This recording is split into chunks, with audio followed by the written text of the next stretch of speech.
You're listening to TGI Sports Talk with your host, Keith Angle, on Northeast Streaming Sports.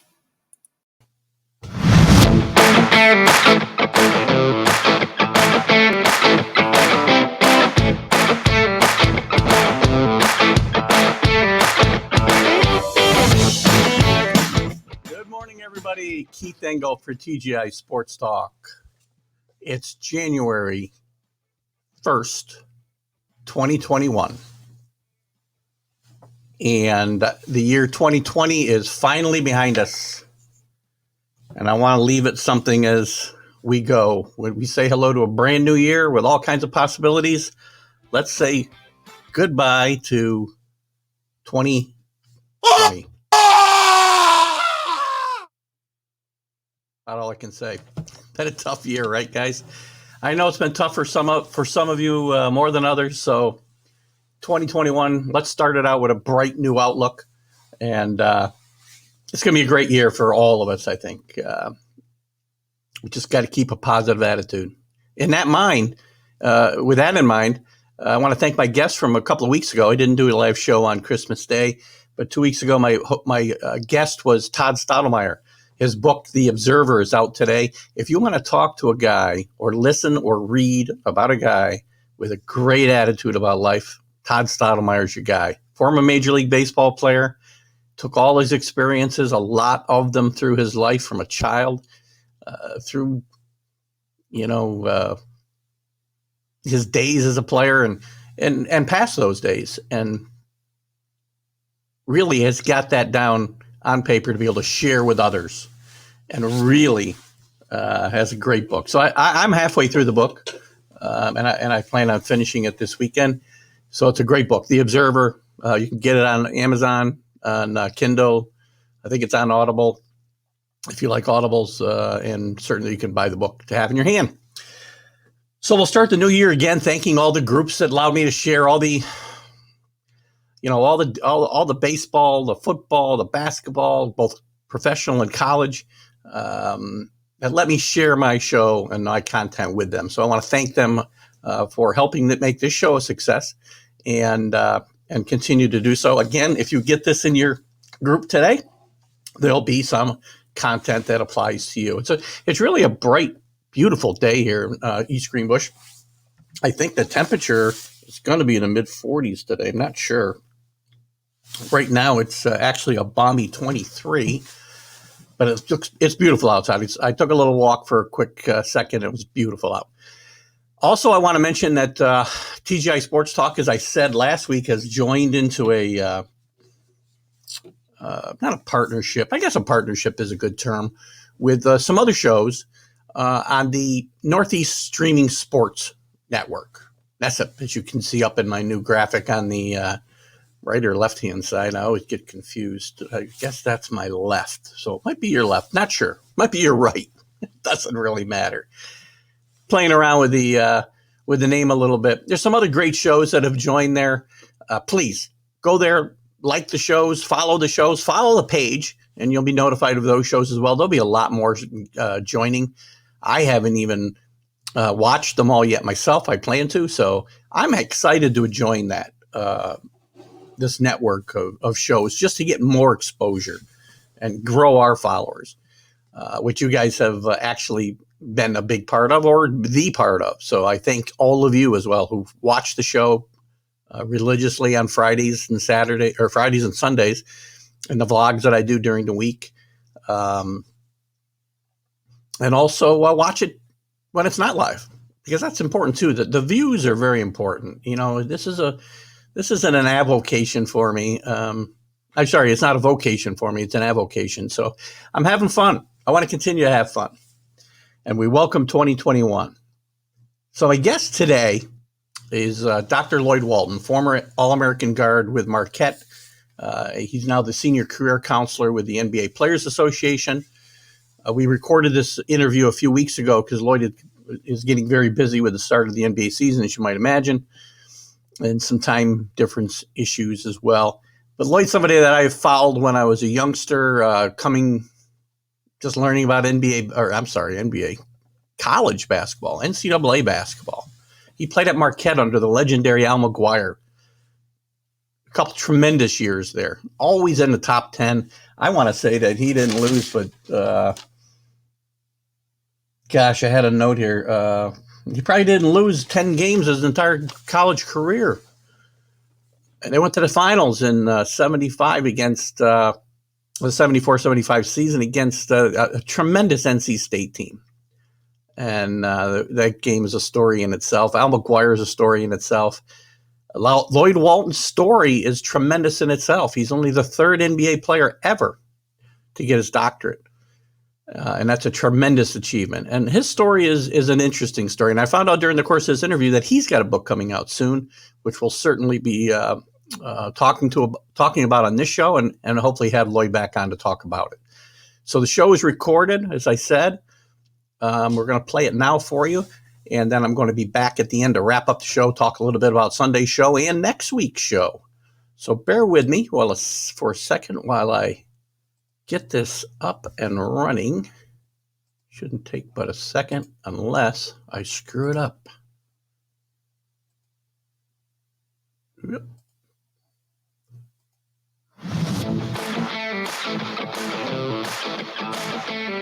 Well, that was certainly loud. As I said in my intro, my guest today is Lloyd Walton, Dr. Lloyd Walton, I'm sorry. Former All-American guard at Marquette University, NBA player, currently gosh, help me out. What was your specific title? Actually, senior career counselor for the NBA and NBA Players Association. There you go. That's what I was. I knew I had that here somewhere, and I appreciate for jumping in. I know what you do is very important. And, as I said a second ago, I'm going to jump around a little bit, Lloyd, because what you've done in your career is really exceptional. If I'm not mistaken, because I'm going to start here kind of in the present or semi-present, you've done what very few NBA players have done as far as getting your doctorate. Am I correct in that? I'm actually only the third player in the history of the NBA to earn a doctorate degree. That's very impressive. And it's in organizational leadership or? Exactly. Yeah. And I suppose that plays into your role with the NBA Players Association today. Well, let's say this. They haven't made me the executive director. So having a doctorate, let me just share this with you. You know, my desire to get a doctorate was solely based on two things. One was I felt education was very, very important. And I wanted to be able to do something that most people doubt athletes can do. Okay. And I remember I think it was my fourth grade teacher saying that to our coach, and I'm just passing by, you know, all they want to do is play ball. They really can't learn. So that still resonates with me today. And then it was in honor of my grandmother, who passed away at 96, but she loved school, but she couldn't go to school. Well, she had to drop out in the third grade because she had to go work in the cotton fields and help with the family. So it was in honor of her and her sisters and what have you, that education is important. And then when I think about it, I played in the NBA. That's the highest level. I got a doctorate degree. That's the highest level. My grandkids can't say school is not important. Oh, that's for sure. And you can hold that over their heads for a long time. And it's impressive that you did that. So now we'll back up. I mean, you came from Chicago, Mount Carmel High School, right? I mean, there were some pretty good names that came out of Mount Carmel when I was doing a little research. Guys as varied from Denny McClain to Simeon Rice and Antoine Walker, all graduates. Donovan McNabb was another name that I had seen, yeah. Is there anybody else I missed? I can't. His name just escapes me, and I don't want to mess it up, but he was a big offensive tackle, and I know it's what. Cornish. Frank Cornish. Oh, yeah, okay. Yep, junior. That's pretty impressive. So you obviously you had the talent in high school, and I believe I read when I was reading an article about you getting your doctorate and such. You weren't a person that particularly liked school and learning at the time, but you had some talent to get you to college, and you started out not at the NCAA, Division I level. You started out with a year in junior college, and what did you think? Did you always think that you were going to make it to NCAA, 1AA? Oh, absolutely. I mean, I was a high school All-American. So I knew I had the talent, but it wasn't like I think what kids go through today, that thought process about, I'm this, I'm that, and I can do that. It was just, I love playing ball at that time. I didn't know what college really had to offer, to be honest with you. It wasn't until I was in my late junior and senior year that I realized I really could go to college. I become a high school All-American, and by then I'd gone to Al McGuire's camp, Ray Myers camp, and I was like, hey, they want me, and I think I could play at the next level. And I was not a great student.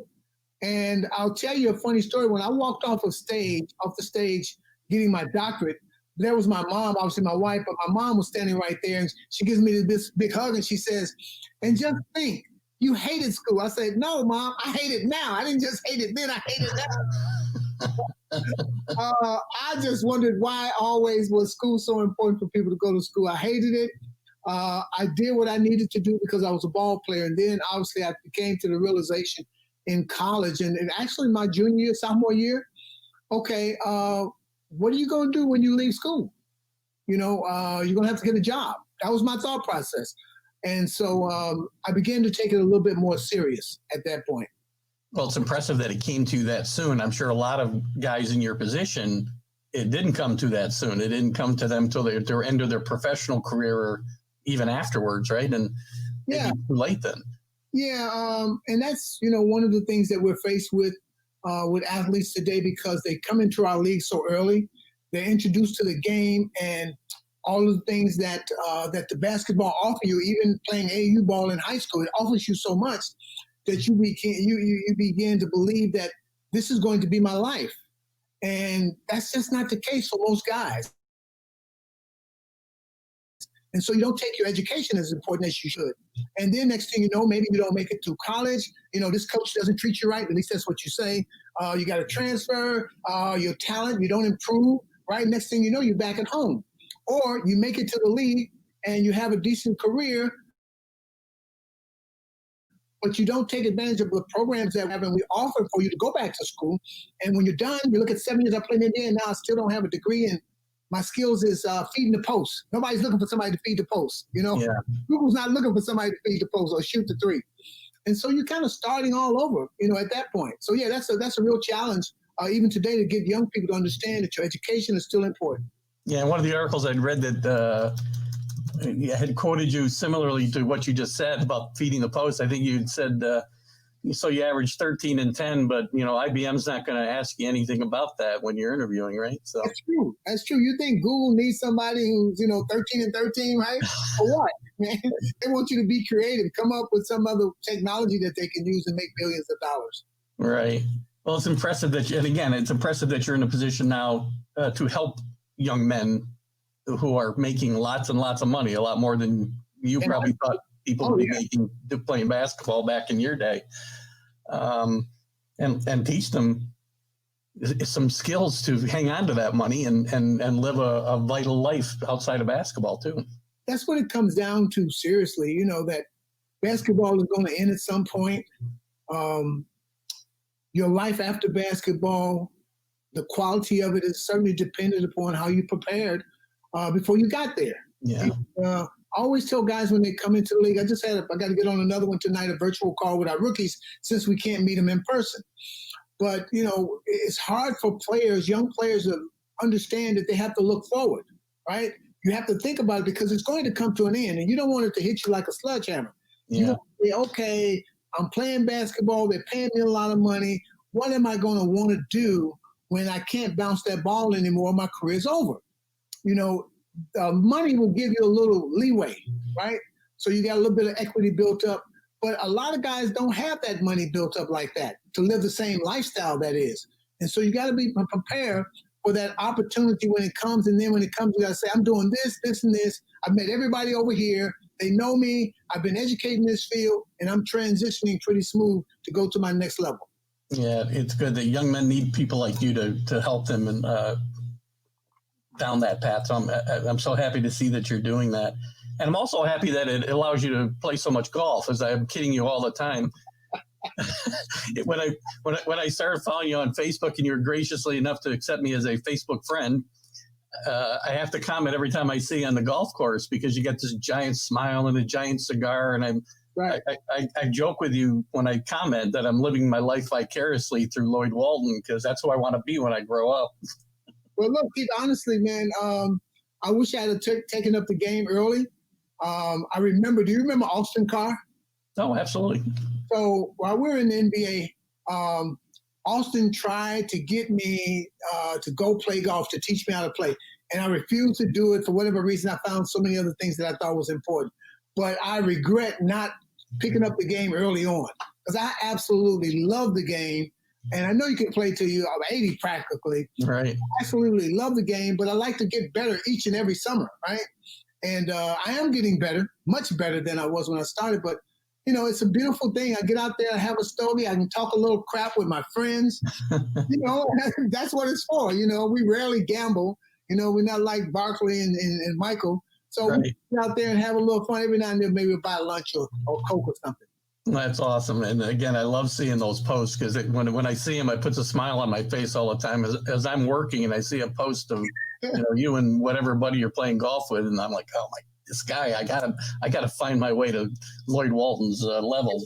You got to do it, Keith. You got to do it. So listen, you mentioned Michael Jordan. And I think I might start a rumor here on this during this interview that framed jersey behind you beat Michael Jordan playing one-on-one, and that's how you got that jersey. Probably no truth to that. There's no truth whatsoever. That particular one, he gave me, and he said it's going to be of value someday. So he didn't say to Lloyd. He just signed it. It's certified. And then there's one a little further down, and that one, a picture of him. That's the one that he signed. Hey, to Lloyd, thank you very much for all you do. Because I worked for him for 3 years. Yeah. Okay. Good. Yeah. Well, let's jump backwards in time now. So you're in community college and you're getting recruited by big time schools now. I'm sure Marquette, DePaul. You mentioned Ray Meyer before. I'm sure dozens of schools. What was there a preference that you had? Was Marquette always your preference, or did you have other things in mind? Well, when I went to the junior colleges, because I didn't qualify, I really didn't know. I always wanted to go to Marquette, ever since I had gone to Al McGuire's camp as a junior. So going to the junior college, my thinking was that I was probably going to be there 2 years. Well, the coach that recruited me there, they were going to fire him after the season was over, when the season was over. And I didn't particularly like it. My high school coach, Tony Baroni, God rest his soul, I wrote him a letter and asked him if Marquette was still interested. And, he wrote me back and said they most certainly are. And then my thought process changed that I had to figure a way to get to Marquette. And so that's how I wound up there. But, Missouri was coming at me hard because Mobley isn't in Missouri. I just thought, like, I want to go where I really want to go, right? Not where I have to go. And when Marquette said, we want you, it was like, okay, that's it. Now, it's a deeper story than that, but because I thought that Marquette didn't really want me. So I was going to go actually to Florida. In fact, I had a plane ticket, okay? Now, the summer goes by, so now it's time to go to school in August. And I don't feel like Al is really coming at me. I don't feel like Marquette's really coming at me. 2 days before I leave for Florida, the phone starts ringing, jumping off the hook. Here's all of Al's friends, and Al's calling my mom saying, we really want you. And what I didn't realize was that, until much later on, was that they were trying to figure out a way to get me in school because, remember, I hadn't qualified, right? So they found this program for African Americans, first generation going to college, that they would pay for your schooling at least 1 year. That's all I needed. Then I would go to scholarship. Right. So that's what happened when I finally heard the story. I said, well, you guys should have told me. I'm getting ready to get on a plane and what have you. I don't know. Do you remember Rick Majerus? Oh, yes. I was going to ask you. I got a couple of questions for you about him, too. Let me tell you this. Al said, we really want you, and Rick Majerus is coming to pick you up. So the next day, Rick comes to pick me up, and he says, I'm going to take you to the airport, and I'll meet you in Milwaukee. So I said, look, man, I'm not getting on no plane. You told me it was only like 90 minutes away. We can drive. He said, but it's against the NCAA rules. I was like, I don't care. I'm not going on a plane. He says, okay. Rick loved to eat. Oh yeah. So Rick asked my mom, where's the best pizza joint? So she told him. He goes by, gets a large pizza, gets some Cokes, and we eat pizza and drink Coke on the drive to Milwaukee. And that's how it started. Oh, that's awesome. And, I obviously know Rick Majerus and Hank Raymond's. When I was a younger man, a little bit younger than you, probably not that much younger than you, but when I started following college basketball, and it was a different world in college basketball then, right? March Madness wasn't the craze that it is today. Right. For whatever reason, I gravitated to these Marquette teams that I read about in Sports Illustrated. They weren't on my TV here in upstate New York every weekend, right? Right. But I read these articles about Coach McGuire, and really the teams that you started out on were the teams that I started to follow. Okay. The team that went to the final in your sophomore year, I think, right? 74. Yep. And the teams that followed right up until they won the championship. God, it wasn't a year after you left, was it? It was, wasn't it? It was. Yeah, that stinks a little bit. But obviously, Coach McGuire left after that. But they were great teams. You obviously stepped in and played with some great players like Maurice Lucas, a tremendous player, Bo Ellis, Earl Tatum. Just a couple of names that come to the top of my mind. Talk to me a little bit about those teams. I mean, they were tremendous teams, and the game was different then. Marquette was an independent. You had scheduling was a whole lot different. Yeah. Talk to me about those times and the rivals. Who were your rivals and things like that? Our rivals were the other independents: DePaul, Loyola, Notre Dame. Those were. There were some smaller schools that were independent as well. So you actually, because you'd get an automatic bid if you won at the conference level, right? So you couldn't afford to lose more than 1 or 2 games as an independent if you really wanted to get in, because at that point in time, they were only taking 32 teams. Right.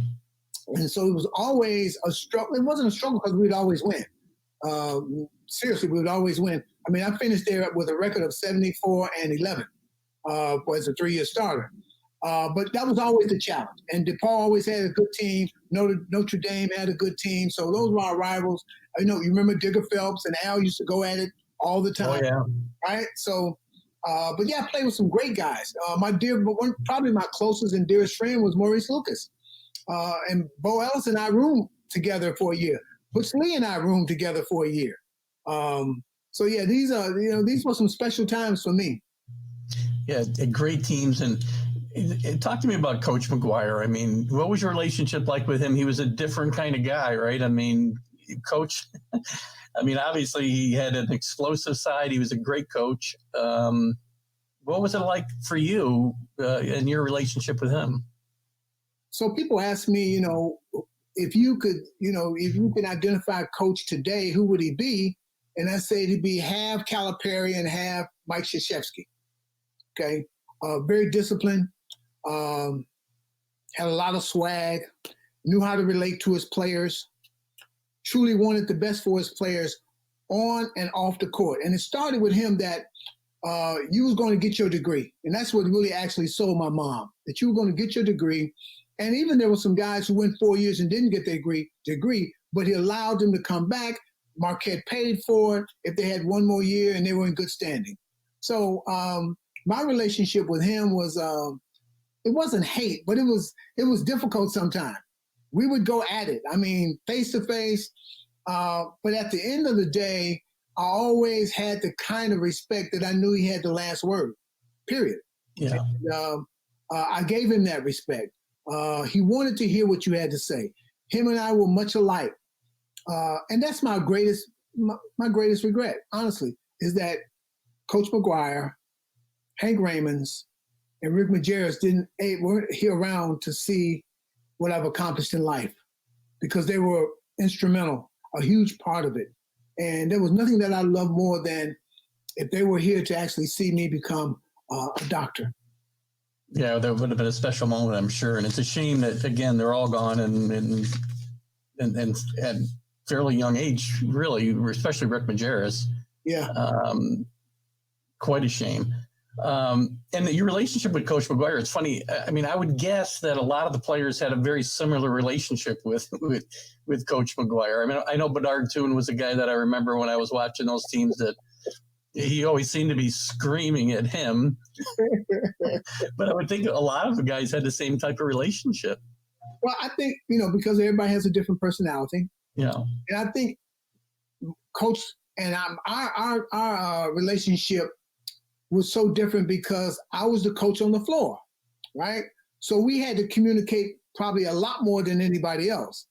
And there were just times, and he was a great motivator, but sometimes the method and the communication that he would use to motivate you really turned me off. And then I always had something to say. Yeah. I don't know if you had a chance to read when we played the semifinals against North Carolina State, an NCAA tournament, and him and I got into this huge argument at halftime. We were playing Kansas, actually. We get into this huge argument where he's talking about, we weren't playing hard and we weren't doing this. And I'm like, we worked our butts off to get here, and we're here because we worked hard, and I'm taking off my uniform. This is at halftime. And by the end of halftime, obviously him and I make up, and we go out and, we run away from Kansas. But I love the guy, man. And I look back on it, and all I can say is, honestly, Keith, I was immature. I mean, was it his way of motivating you and others, just saying you guys are no good today, you're stinking it up out there? Or? Absolutely. He would always do it. He would do it to everybody. I would give it back to him. A Bernard Toon would give it back to him. Bo never said anything. He just took it. Butch never said anything. They just went out and played. So it was different people, different personalities. I kind of doubt Mo Lucas sat back and took it too much, though, either, did he? I mean, Luke didn't say very much because it wasn't his personality. He just played. Yeah. He just played. And I'll tell you, Luke told me when I got there, I couldn't play the first year, and pulled me to the side and told me and asked me, well, he told me, I don't know why they brought you here. We got enough good guards. And so this is the honest God truth. I have it in my book. I looked him directly in the eye and I said, well, I think you better find out which one's not going to start, because I'm starting every year.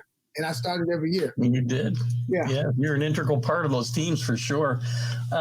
We talked about the NCAA tournament, the year you beat Kansas in the semifinals, and obviously you meet North Carolina State in the final.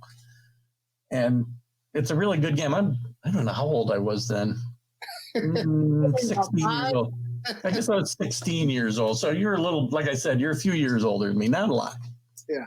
But I remember watching that game, and you guys were toe and toe with them. And obviously a few things happened, and Coach McGuire kind of blew a fuse or two.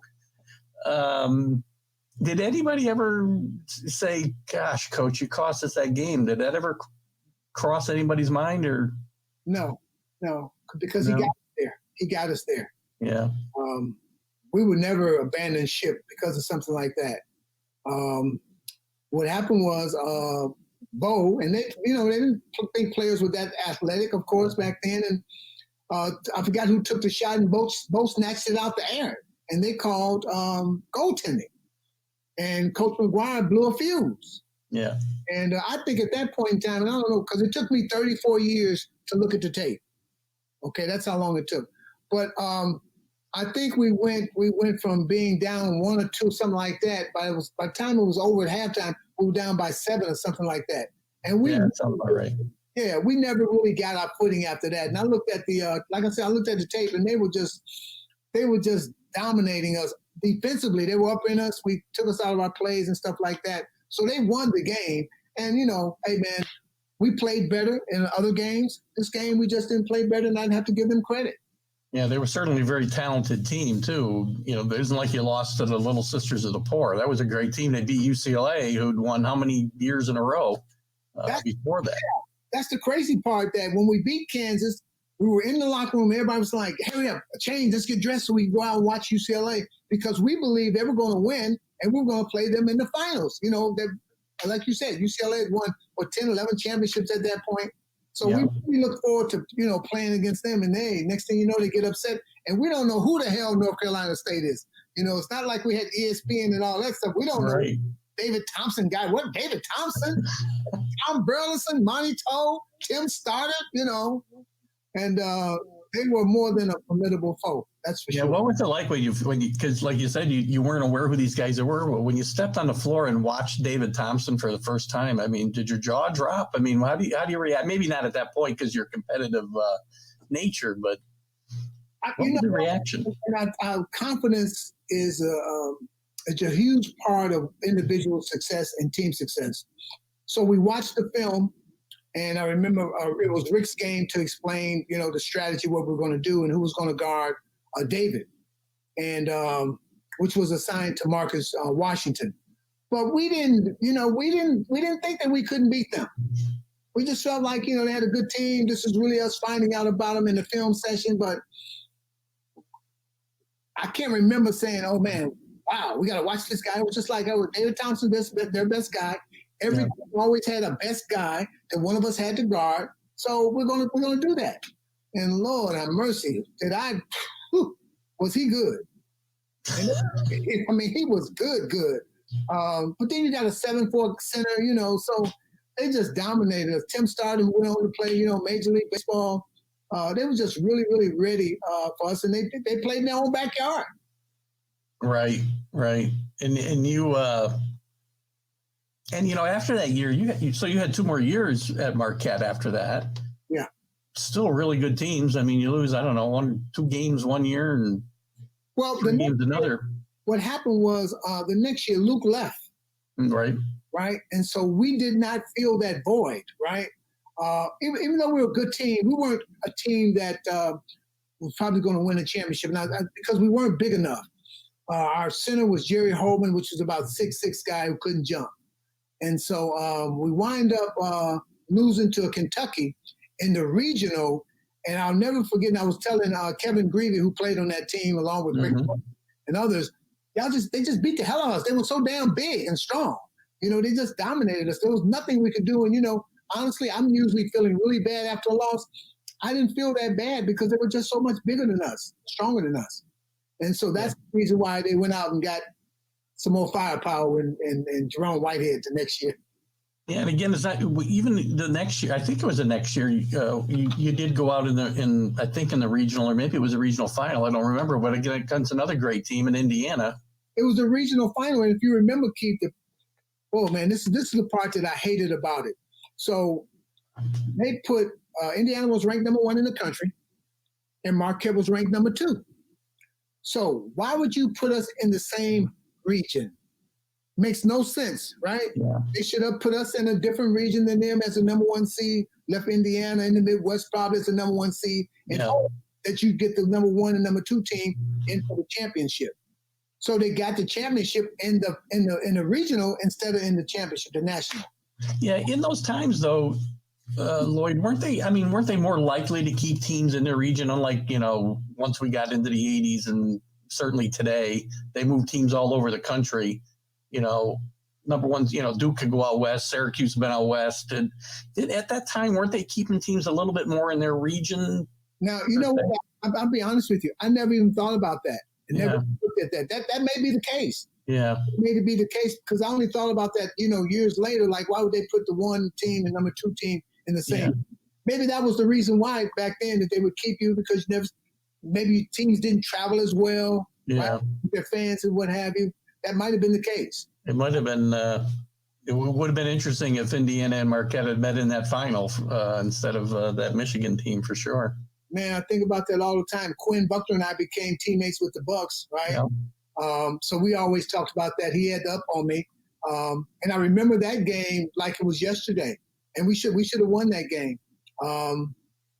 You remember certain parts. I remember Bernard Toon making a steal in the second half. And we're down 1, and he steals the ball. Instead of after stealing it, just pulling up and giving it to me or Bush as the guards, he tries to dribble and he loses it. God damn, man, you were right there, So it's funny how those things stick with you. That's right. 40 some years later. So I'm looking at him right now, screaming. Do you see many of your old teammates, the college teammates these days? I see Bo. Butch and I communicate regular. His son is a freshman at Fairfield College. Saw some tape on him. Euless Payne and I communicate on a regular basis. Just talked the other day. Have to talk actually Friday. But that's about the extent of it. So do Bo and Butch, lord their championship over you at all, or how's that work out? They don't have to say anything. Yeah. They don't have to say anything, man, because as you know, they lost more games. They lost 7 games that year. Yeah, at the time it was a record for most losses. Right. By championship. Yeah. I only lost 11 games, right? It started in 3 years. They lost 7 doggone games, and me and Butch and Bo both said the best team that Marquette ever had was the team we had in '76. Yeah. Yeah, and it was. We just didn't win. Yeah. They got on a roll. I certainly didn't think that they were going to win a championship. Come on now. But they got on a roll. They started playing well, and it happened almost right after Al said he was going to retire.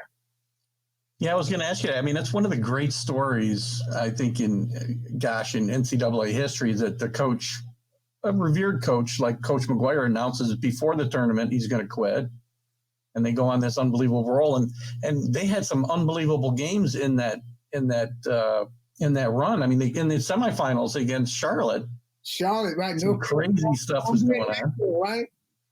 Cornbread, yeah. Jerome Whitehead tips it in at the buzzer. Yeah. I mean, the stars had to align, right? And I know you were following that team closely, and like you said, it wasn't a team people thought was going to win. I mean, I'm sure North Carolina, I certainly wasn't looking at point spreads in that point in my life, but I guarantee you they were a big favorite in that game. Yeah, I remember I was with the Bucks when they played for the championship, and Nelly let me off for the day. I flew down to watch the championship, and I couldn't be happier. Only way I could have been happier is if I played in the game. I was so happy for Coach McGuire, and I was so happy for the guys who I played with, Butch, Bo, those kind of guys, man, because we know those things don't happen very often. Yeah, and as I said, being a fan at that point in time, I did wish that yourself and Mo Lucas and some of the others could have been part of that. Yeah, absolutely. Absolutely. So let me ask you, so you graduate, or maybe you didn't graduate, but you ended your time. I think you graduated later on, if I remember the story. You got Coach Raymond talked you coming back into getting your degree. But demanded that I come back. Demanded, nice. Yeah, I came home one day, and this was after I played in the league, and I stopped by my mom's, actually, and she said, Coach Raymond is looking for you. I was like, well, what do you want? She said, just call him. He wants to talk to you. I called him and says, hey, get your so-and-so back up here and finish 5 credit hours. And one of the best things that ever happened to me. I got my butt back up there. Again, as I shared earlier, that Marquette paid for it. You were in good standing. They paid for it. I got to 5 hours. I got my degree, and life began to change in a different way, knowing I had that. When I needed to go out in the workforce and start looking for a job, I had a degree, something to stand on. So, yeah. And that started you on the path that you're on now. Yeah, that's the crazy part, man. I mean, seriously, life's funny. Little things, right? If you don't stop your moms that day, maybe you never get the message. Who knows? Man, and I mean, school, I didn't. And the thing about now, when I got my doctorate, that whole process of studying and research, I loved it. I loved it. Even when, years before then, when I went back to school to get my master's, I was in it. I loved it. I don't know why, during my college and high school years that I didn't. But I hated school with a passion almost. But when I got out of school as an adult with a family, and maybe because of priorities and things like that, I knew I wanted it, and I knew I had to go get it if I wanted to take care of my family. So it changed everything. That's awesome. Well, when you did leave school, you did get drafted into the NBA, which is, again, an achievement, because there's only so many players that can be in the NBA at any one time. I think you were a 3rd-round pick by the Bucks, right? The 40th pick in the draft. That's impressive. And what was it like? I mean, you went from, I think you played for Larry Costello when you first got drafted, right? God. And I was wondering what the... Yeah, I'll find out. It was one of the coaches you didn't mention as being a inspiration in your life is Larry Costello. Larry was an old school guy, man. And, he had played with Wilt Chamberlain and won an NBA championship. And he was known to be tough on young guys, but tough on players in general. Honestly, he had a playbook about that thick. And we're talking about basketball. And I know that there's two things that happened. I remember, and you're being out there on the court and we're practicing, and he would just stop practice and ask you something. So one day he stopped practice and said, Walton, what do you do with so-and-so, so-and-so? I was a deer in headlights. I just froze, right? I couldn't remember now. I knew the play. I couldn't remember. And I remember we were in training camp. I went to his room that night and knocked on the door, and he answered. I said, Coach, I know the plays. It's just shocking. He said, I know you know, but you got to know at 7 o'clock at night when the game's going on. So that was one thing. And the other thing was we had a trainer named Tony Spino. I got hurt in training camp. Ran into Junior Bridgman, had a bad leg injury. Just bruised, but bad leg injury.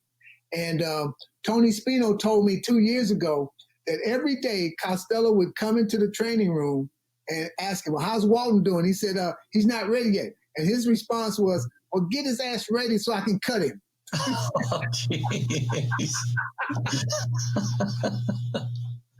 I was like, really? He's like, yeah, he wanted to get rid of you. I was like, Well, I guess that's all I need to know about that relationship. Well, fortunately for you, he wasn't around long. I think he only lasted 18 or 20 games of your rookie year, didn't he? 18, maybe 15, something like that. Yeah. And they let him go. Yeah. And they hired Nelly. Nelson, who I assume you had a better relationship with Coach Nelson. I had a great relationship with Nelly. I forget, things stick out. I'll never forget when he got the job and he walked into the gym that day and said, the shit has hit the fan, guys. It's going to be different.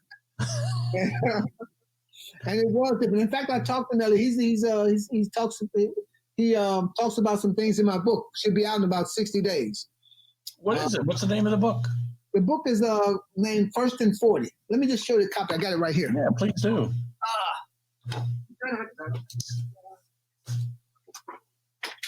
Okay. So, Keith, here's the book, First and 40. Awesome. And the title, First and 40, comes from me being the first male child born in my family in 40 years.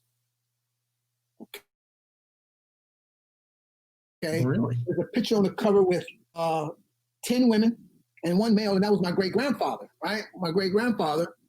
None of those women had any male children. My grandmother, who had my mother, had me, and I was the first one in 40 years. But Nelly's in here and talks, Wayne Emery's in here. So I got quite a few people. Michael Wilbon did the forward. So yeah, I think it's pretty interesting.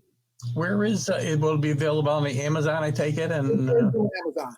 Okay, great. I'm glad. And I'll make mention of that when we do some promos for this show. Okay, sure. So Coach Nelson comes in. He turns the team around pretty good. Maybe not that first year, but you guys start winning. Well, let me ask you that first, actually, before I go there. What was it like going from college atmosphere where you lost 11 games in your entire career to, probably losing, 11 games in 2 months? It was new to most of us because when you look at it, Quinn, right? Buckner, Indiana. Yeah. Alex English, South Carolina. Myself. I can't remember who else was on that team who had just come in, but this was all new to us. Neither one of us were used to losing. But they told us we're pros now and things are a little bit different. So we had to suck it up, but we were not happy campers because we were losing every other night. Yeah. It was just totally different.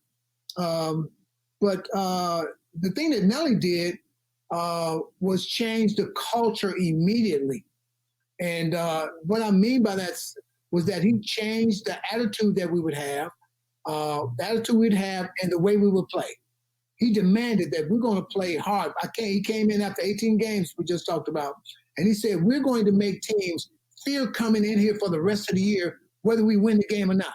They're going to come in here and think they're just going to run over us. We're going to run their ass to death. We're going to play them defensively as tough as anybody. And then we're going to set the tone so people know when you come here, it's no easy win. And we all bought into that. And so that's how the culture began to change, and that's how the winning started with Milwaukee again. Yeah, it wasn't long after you got, obviously the team back in the playoffs, and in just a couple of years in the conference championship, I think. Were you part of that team still? Yep. You were, right? Yeah. Yeah, we lost in the conference championship. The one that I remember more vividly is we were in the West, just like, and we played Seattle. Yeah. We lost in Game 7 to go to the championship. Game 7, man. You had some great teams that just never quite got over the hump. You played with great players there. I mean, yeah. Talk about the guys you played with at Marquette, but you played with Bob Dandridge and Marcus Johnson, and I mean, we could probably go on and on. Norm Van Leer. Norm played with us. Was somebody who I idoled when I was in high school and college. Yeah. Marcus Johnson and I still communicate. We play golf at least once a year, our anniversary year. I named my son after Marcus. And then Bob Lanier, Alex English, who I mentioned. Yeah. So great players. Sidney Moncrief, right? That's 3 Hall of Famers right there. Yeah, I forgot about Sidney Moncrief. How did I forget him? That's funny. He's the kind of player that you kind of he was such a great player. Yeah, right. He doesn't come up in conversation off the top of your head as what a great player he was. He doesn't. Isn't that crazy how some players just kind of go up under the radar no matter how good they are? It is. As soon as you said that, I'm like, how could I leave that guy's name out? That's terrible. Yeah. But it's also a testament to him, right? That how great a player he was at all, doing everything, not great at one thing. Right. That's just my opinion. No, you got a good opinion about him. That's for sure. So, and then so you spent a few years there, and you go on to Kansas City, and it's amazing. You played for some very, very interesting coaches, from Coach McGuire to Larry Costello, Don Nelson, and you finally end up with Cotton Fitzsimmons, who's a character himself. Tell me a little bit about him. Well, Cotton and I connected because Cotton had coached at Moberly Junior College. So he knew me. And the fact of the matter is that I actually called him. And I said, hey, look, JoJo White was finishing his career with the Kings. And he retired like 10 games in. Yeah. And I saw it. So I called Cotton. I said, hey, man, I'm available. He said, well, hey, let's do it. Come on. And that's how it started with him. But Cotton was Cotton was a motivator, and I think about, his strategies. He didn't have a whole lot of strategies, in my opinion, okay? He was just motivating guys. I mean, he wanted you to play hard and play tough, but he didn't have a whole lot of strategy to it, man. Get up and down the floor. Play with some great guys there. Phil Ford, Otis Birdsong, Scott Wedman, Sam Lacey. Yeah. Yep. So I'm very good with teammates, honestly. It's funny you mentioned Cotton Fitzsimmons, and not a lot of X's and O's, but my gosh, he hung around forever. He coached almost every team in the league, it felt like. Yeah, he was at Atlanta, Phoenix, right? So he probably got 15 to 20 years out of the deal, right? You think? Oh, at least, yes. Yes, he's got a lot of wins, man, for a guy who just kind of talked the game. And that's what he's good at. That's what running his mouth. Oh my God. Hey, but he gave me a shot, so I can't complain. Well, that's good. So you I don't know what you were in the league 5-6 years. I'm going to say, not a bad. I mean, heck, a lot of guys have not played 5 or 6 years in the NBA, so that's an accomplishment.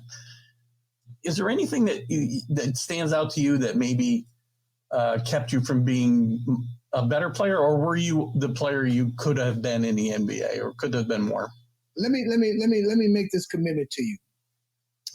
When the book comes out, I'm going to send you a copy, and then we're going to talk about it. Okay. I'll just say this to answer your question, and you can figure it out or just wait. I should have been a much better player. I should have played 10 years easily in the league. So I'll just leave it as that. But everything, I've been very transparent in the book about who I am, things that I chose to do versus things that I should have done. So yeah, that's life.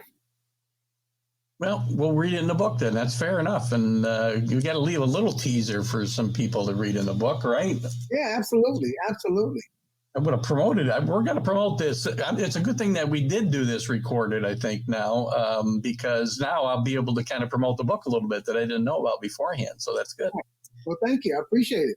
Because I look forward to it. Anybody I have on, I say, you got a book you're writing, just send it to me. I want to read it. I try to read them before I get people on. It's not always easy to keep up, and because I do have a real job these days too. And it's, as I told you in the email, when I had messed up the link because I closed the broadcast studio and I had to send you a new one. And I said, it's a little hard to multitask plus 60. And maybe you can relate, maybe you can't. I don't know. But these days, man, my wife thinks I'm absolutely nuts. I end up in a room, don't know why I'm there.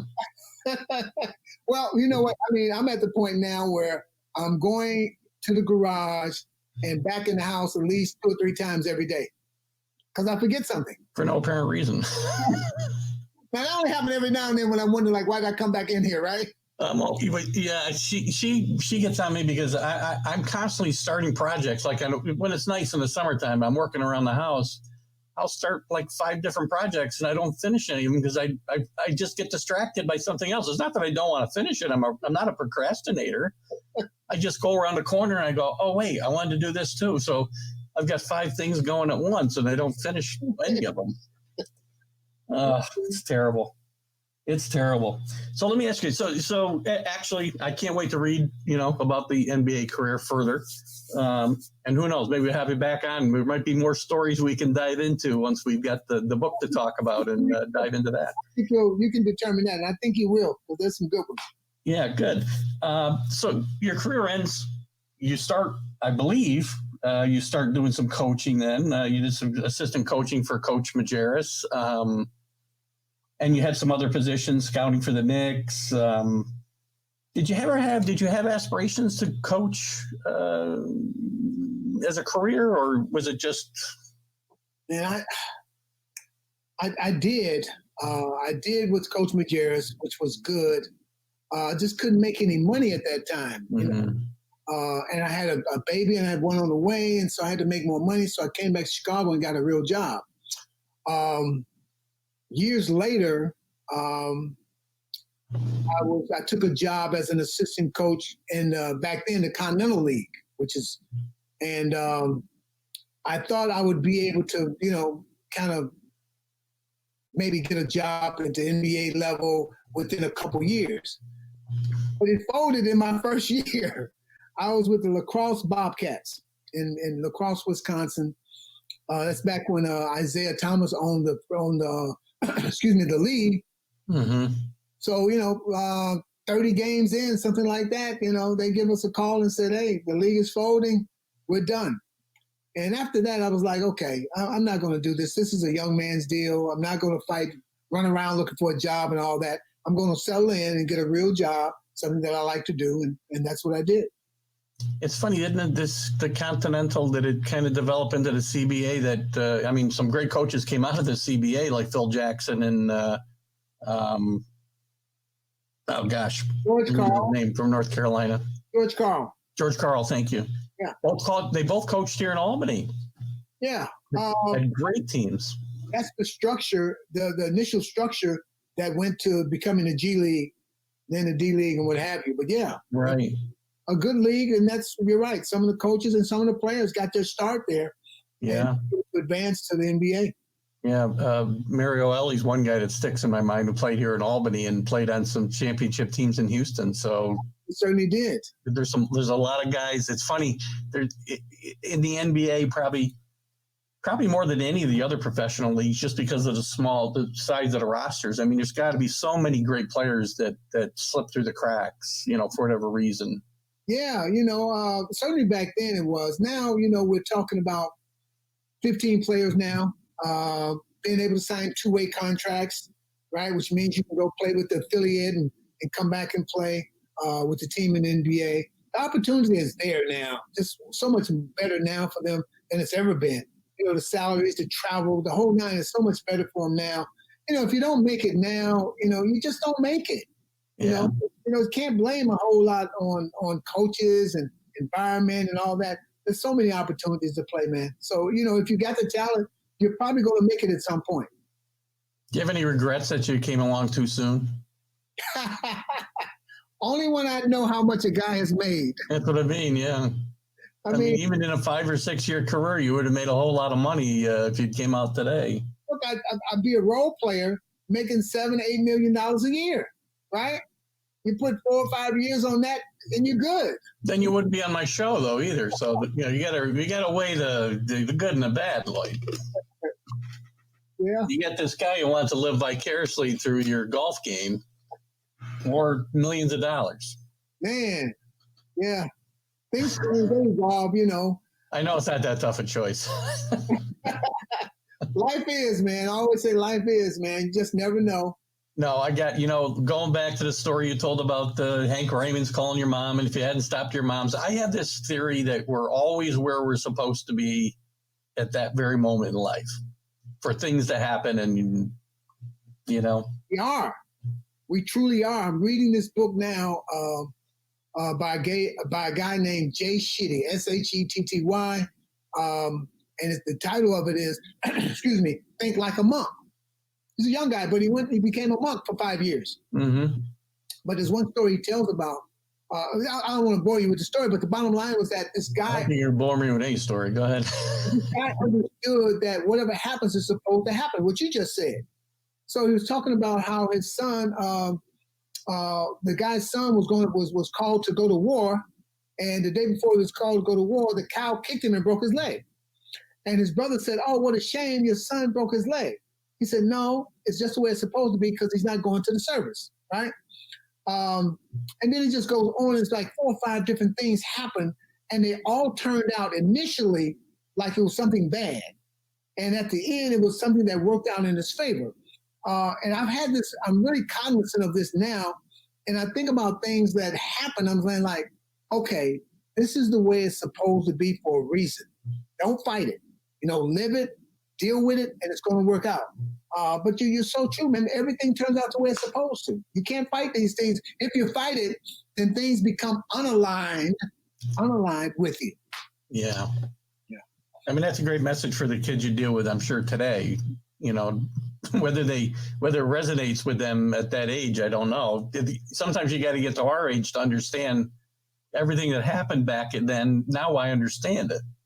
Keep your, you know what? You're absolutely right. I think young people, that's too, that doesn't make any sense to them. Okay.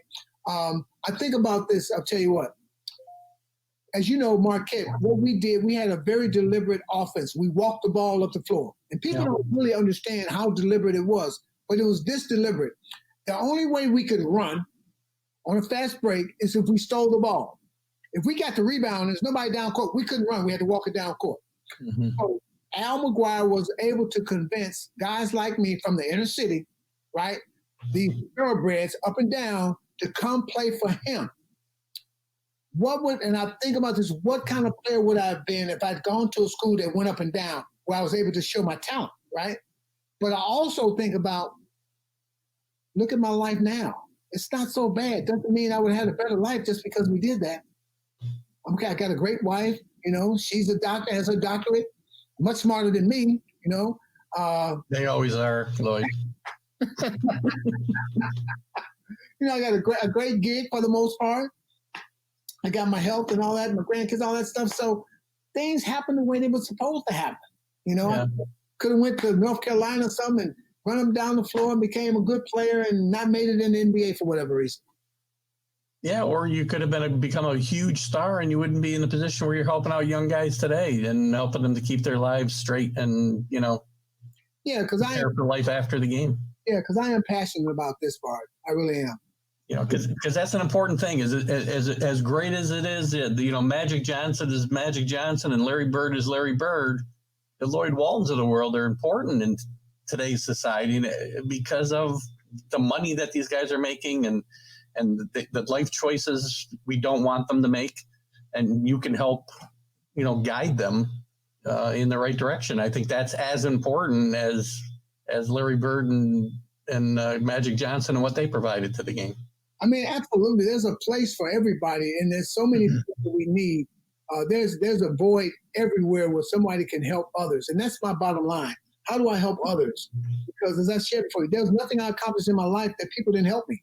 I'm serious. I couldn't have done any of the stuff that I've done on my own. And I'm so thankful to so many different people who didn't have to help me. I have to tell you this real quick. Mm-hmm. My family always wanted my life to be better no matter what. You know about all the women that were in my life. So I'm in high school, my freshman year, haven't gotten in any trouble, but my family is thinking like, this is not good enough. You got to be better, right? And they decide to send me to boarding school in North Carolina, my freshman year in high school. I go to boarding school. It's in the middle of the year. Go to boarding school, finish up that year. I come home that summer, and I'm trying to convince my mom to allow me to go back to the public school I was in. And she's like, no way, no way. Plus, you went half of the year, so you got some classes to make up in summer school. So I convinced her and make a deal with her that if I go back in the summer, take the 2 classes and get 2 A's, I'll be able to come back to go to the public school. She said, sure, because she didn't think I would be able to do it. I go to summer school, I get the 2 A's, and I come back. She allows me to go to the public school. I'm in the public school for the first month, and I'm out one night at a party, a kids' party. I'm only a sophomore in high school now. And I'm at this party in the basement, and the guy comes downstairs. He said, hey, man, this white guy's outside looking for you. I'm like, oh, shit. What did I do this time? I knew I hadn't done anything. So I walk outside to see this guy, and he's standing over in the shade. And he said, you remember me? And I'm like, yeah, I remember seeing you around. He says, look, you know, I'm the coach at Mount Carmel High School. And I went to your aunt's house, your aunt and uncle's house. We called your mom in the city of Chicago, and your grandma. We were going to offer you a scholarship. They told me where I might be able to find you. So come get in the car with me. I was like, I don't know you that well. I'll meet you at my house. The bottom line, Keith, is that this man, they offered me a scholarship. I didn't want to go. My aunt, my mother, my grandmother forced me to go. He picked me up every single day, drove me 25 miles to school, and brought me home. It didn't only save my life, it changed my life. If I hadn't got that opportunity, right? And I fought it tooth and nail. Well, that's a great story and a great moral for, again, for the people you're trying to impress today into doing the right thing. So I commend you for what you're doing. Listen, I've had a great time with you this hour. I still hope I get to play golf with you one day. You told me you were coming up my way this year. I probably didn't make it because of COVID, I'm guessing. Yeah, we know travel stopped basically. Yeah. How far So are you? Someday when you get up this way, we got to play golf. I'd love to. I'd love to. Not for money. You play too much. And I got a feeling, you know, you're holding back on me and exactly how good you are. So yeah, I'm not bad, but I look forward to it. And we'll get you on and I'll we'll push the book a little bit. And if you want to come back on it sometime to push it harder, we'll do it. But listen, if I do have you back on, you got to promise that you'll open up a little bit. I mean, you're just too reserved, and you got to give me the real Lloyd Walton.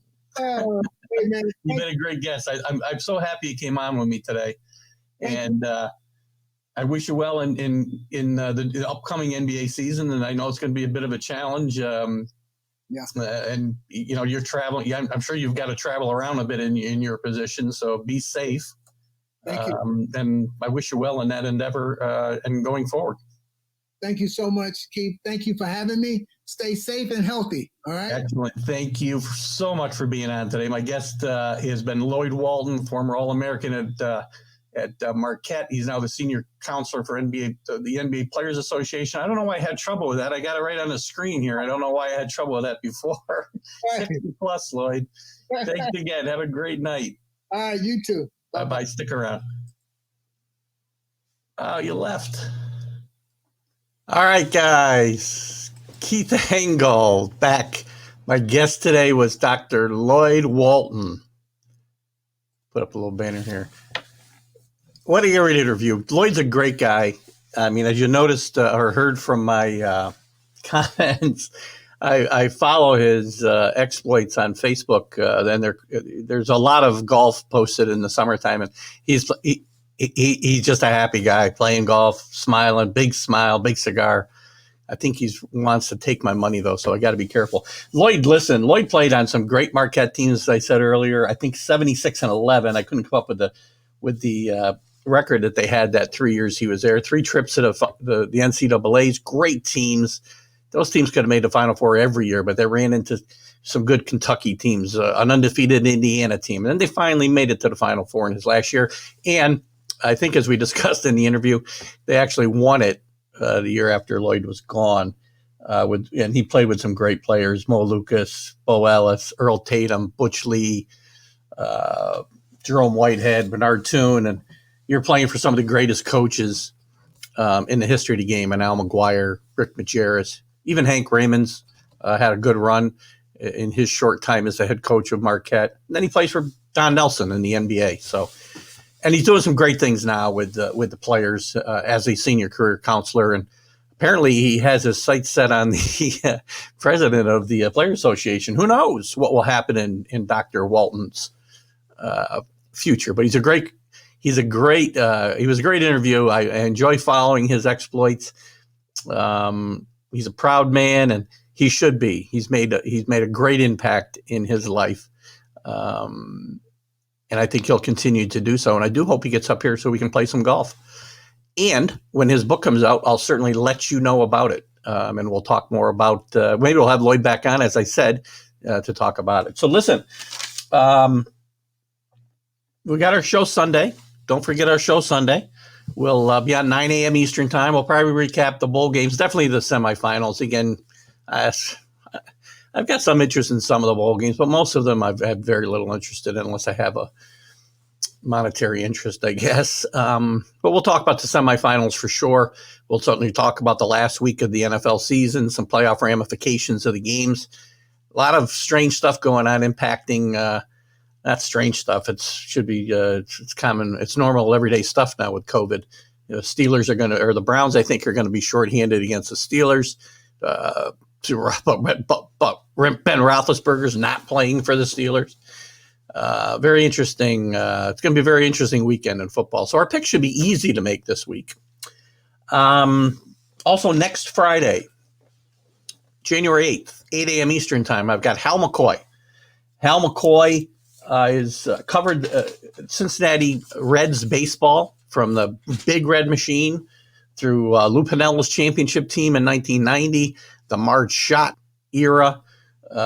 He was at the forefront of the whole Pete Rose investigation. Hal's got a lot of stories to talk about the Reds and Major League Baseball in general. And he's also a Spinks Award winner. He's a Sports Media Hall of Fame inductee. So I look forward to having Hal on next Friday, good grief, I wish it was July, January 8th at 8 a.m. Eastern time. Until then, you guys have a great New Year's Day. Lots of great football coming up today. Alabama, Notre Dame.